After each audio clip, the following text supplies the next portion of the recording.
இப்போ இயேசுவும் சீஷர்களும் படகுல போயிட்டு இருக்காங்க. இயேசு தலையனை வச்சு அவர் பாட்டு தூங்கிட்டு இருக்கிறார். பேதுரு கடல்லே வாழ்ந்தவன், அவன் ஒரு மீனவன், கடலை பற்றி நன்கு அறிந்தவன், அவனுக்கு தெரியும். ஆனா அவனே பயப்படுறான். வேத வல்லுநர்கள் சொல்றாங்க அது ஒரு மினி சுனாமியா இருக்கலாம் அப்படிங்கிற மாதிரி வேத வல்லுநர்கள் சொல்றாங்க. அப்படின்னாதான் அது அவ்வளவு பெரிய பயங்கரத்தை கொடுத்திருக்க முடியும் அப்படின்ட்டு. அப்போ சீஷர்கள்லாம் பயமா இருக்கு, சீஷர்கள்லாம் பயந்து நடுங்குறாங்க. ஆண்டவரை பார்த்து கேட்கறாங்க, நாங்க மடிந்து போகிறது உமக்கு கவலை இல்லையா அப்படின்னு சொல்லி எழுப்புறாங்க. இயேசு எந்திரிச்சு என்ன சொன்னார் பாருங்க, சுற்றிலும் காற்றும் கடலும் பொங்குகிறது, பெரிய அலை இருக்கிறது, ஒரு சுனாமி மாதிரி அவ்வளவு பெரிய அலைகள் வீசிக்கிட்டு இருக்குது. அப்படிப்பட்ட சூழ்நிலையில இயேசு எந்திரிச்சு என்ன சொன்னார் தெரியுமா?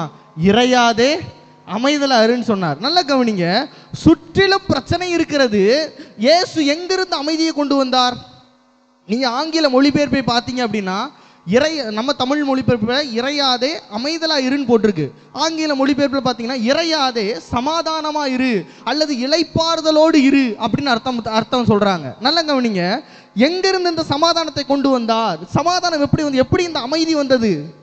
அந்த அதிகாரத்தை நீங்க படிச்சு பார்த்தீங்கன்னா அவ்வளவு பெரிய இறைச்சலும் சத்தமும் இருக்கிறது. இயேசு இப்போது தம்முடைய சத்தத்தை பேசுகிறார்.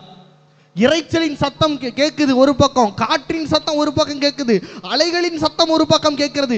இத்தனை சத்தத்துக்கு மத்தியிலே இயேசு தம்முடைய சத்தத்தை பேசினார். அந்த சத்தம் அந்த இறைச்சலுக்குள் போனது, அந்த சத்தம் அந்த காற்றுக்குள்ளேயும் அந்த கடலுக்குள்ளேயும் போய் அதுக்கப்புறம் நீங்க தொடர்ந்து இப்போ வாசிச்சு பார்த்தீங்கன்னா இருக்கும், அமைதி உண்டானதுன்னு போடாம மிகுந்த அமைதல் உண்டாயிருச்சுன்னு போட்டிருக்கும். அப்ப என்ன அர்த்தம் தெரியுமா?